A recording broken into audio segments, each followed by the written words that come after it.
Hello, everybody. I am in Austin, Texas right now. I'm going on Joe Rogan's show tomorrow. I'm here with Crystal and Sagar and my buddy Corin. Marshall's here as well. That's Sagar's other co-host for his other podcast, The Realignment. I'm really excited. I'm excited to go on Rogan's show. I'm excited to be with Crystal and Sagar and Corin and Marshall. We're having a great time out here. I wanted to record some segments today and tell you guys what's up. Obviously, I'll be back in the studio relatively soon, but clearly can't be in the studio right now.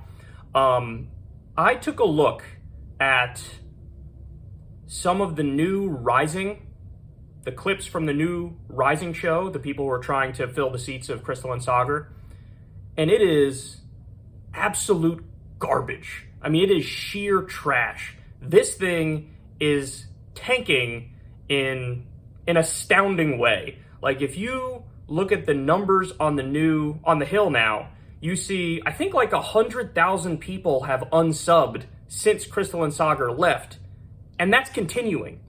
I mean, people are still unsubbing as we speak right now. I guess some people stuck around and they said, you know what, I'm gonna give them a chance. I'm gonna give the new co-host a chance. First you had Ryan Grimm and somebody else, somebody named Emily, I don't know her last name. Now you have a different person named Emily and this guy named Colin. And I mean, listen, I don't want to be an asshole, but that's exactly what I'm going to be. They're not cut out for this. It's clear they don't know what they're talking about. They don't have an ideology. They don't have a message. They don't really believe in anything. They're just like living and breathing people who now the Hill are trying to plug into the Crystal and Sagar seats as if any people could fill the seats. And by the way, one of the grossest things I'm recognizing now is that if you look at the topics that they're covering, it's like they're attempting to just take the topics that did well with Crystal and Sagar and have these two random people talk about those same topics as if like that's the formula. Like, hey, we're talking about similar things that they talked about, so I guess you guys are going to watch now, right? I mean, that shows a fundamental misunderstanding of how this system works and how this game works and the way people get attached to content. It's not like you could take any random schmuck and put them in my seat and then somebody's going to feel like they got their fix of secular talk or the Kyle Plinsky show. They would be like, where the fuck is Kyle? This person's not Kyle. This is bullshit. And that's the exact reaction that they're having to this new Rising. So I'm going to talk about some of the videos I watched in a second from the new Rising because it's abysmal. But remember, the way the Hill treated Crystal and Sagar on the way out the door is inexcusable. So I dropped a segment on this a few weeks back, and the segment honestly blew the fuck up. It had like 350,000 views, way more than I expected, because people were apparently looking for the juicy details. So Crystal and Sagar are good people, and they're relatively highbrow, and so they're not, launching a nuclear war against their former employer, who I'm sure they had many good times with. But I was never part of that club. I was never part of the Hill. I never had a foot in the door when it comes to corporate media. So I'm going to tell you exactly what the fuck happened from my perspective, and I happen to know a lot of it simply because I do a podcast with Crystal Kyle and Friends. And so, I had a front row seat to how terrible they are, and I had some firsthand experiences now with how terrible corporate media is. So as I told you guys previously, when Crystal and Sagar were leaving, the Hill changed the title on their goodbye video, and they changed it to something incredibly vague where nobody would want to click on it. Something like, here's what's happening today on Rising, something to that effect. So it was originally going to be something like, Crystal and Sagar's goodbye or starting a new media venture or whatever, and they changed it to something incredibly vague. The other thing they did is they took that video and they changed it from a premiere to a regular video. And for those of you who don't know the ins and outs of YouTube, usually when you premiere a video, it does a little better. Like, you get some more views on it and people can watch it live, so, there's more of an element of community.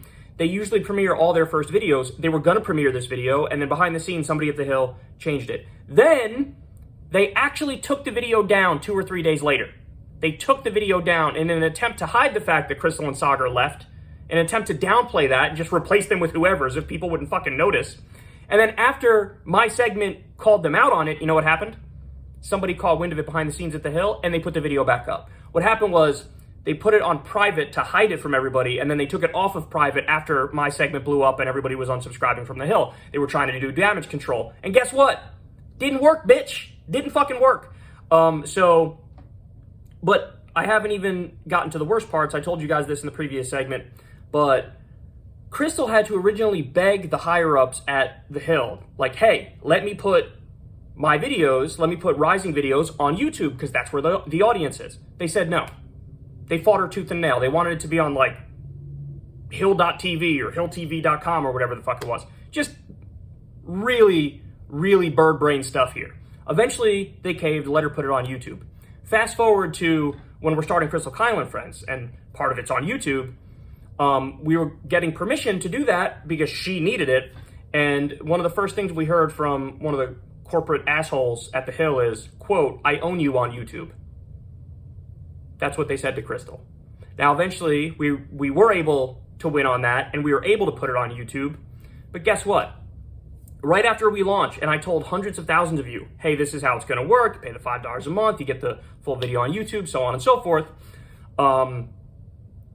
They flipped on us, and they said, Crystal, you're not even allowed to acknowledge the existence of your other podcast with Kyle. So some of you guys may have noticed, Crystal never brought up Crystal Kyle and Friends on the Hill. And the reason why she didn't is because they said, you're not allowed to do it, and if you do it, there are going to be consequences. Now remember, this is after I went out there and told hundreds of thousands of people, the model for our podcast, my podcast with Crystal, is this. We're taking $0.00 from all advertisers. We're not even taking YouTube ads on the videos. So we're not going to read any ads. We're not going to talk to any advertisers. We're not going to do any form of an ad. And so that means the only way we're funding this is through small dollar donations, basically from the audience tipping us $5 a month, and then they get the video and they get it a day early, whereas everybody else gets the free audio.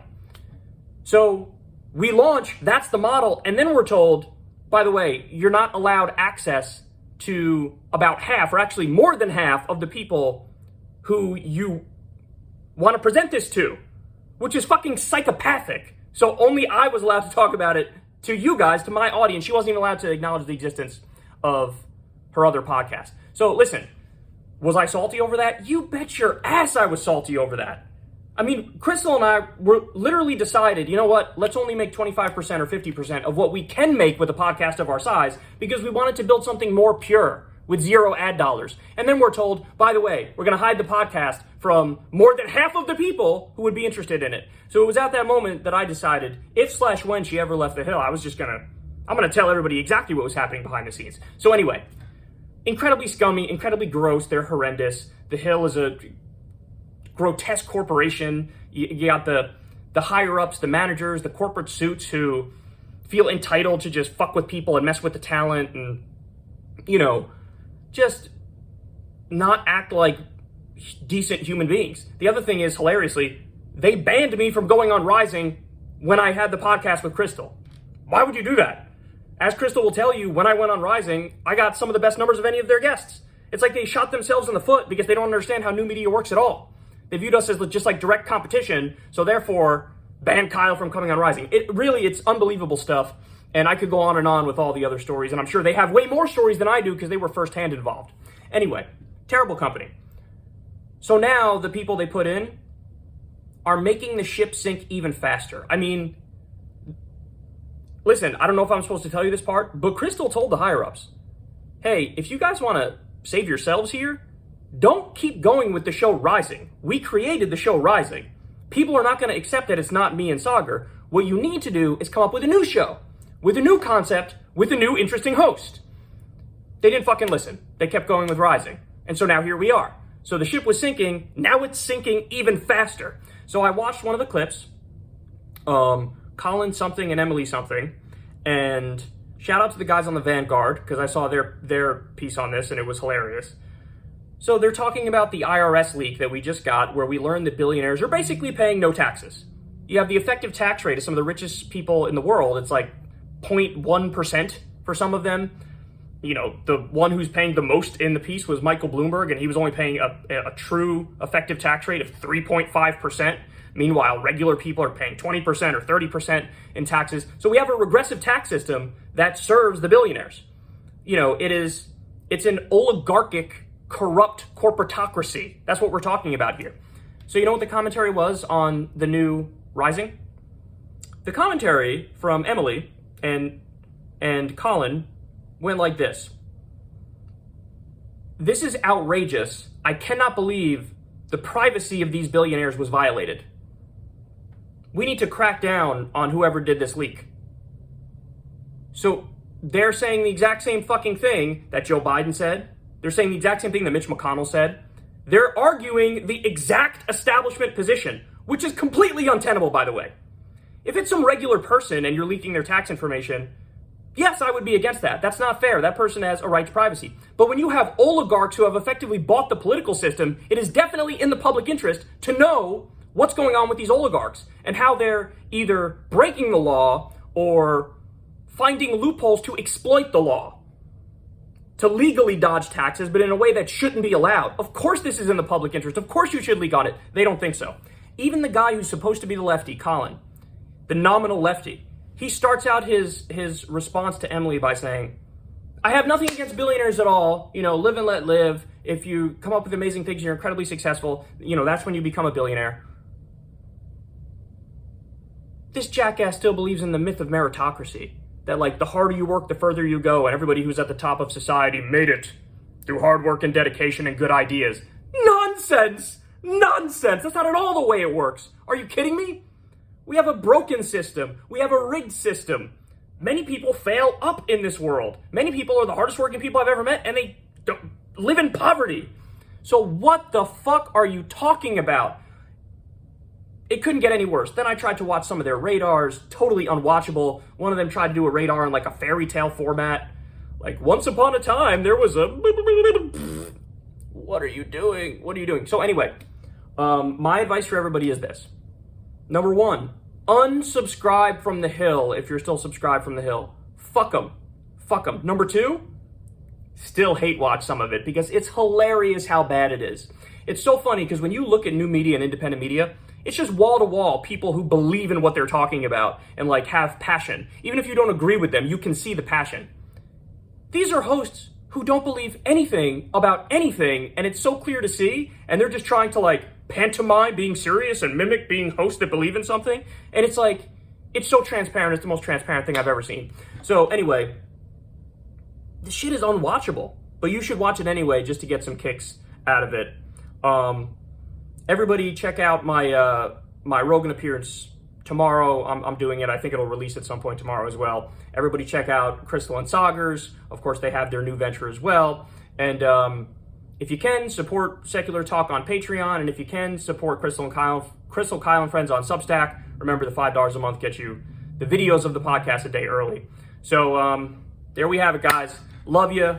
Excited to be here in Austin. And I think I'm going to do a couple more segments for you because I got a lot of things I want to talk about since I'm not in New York.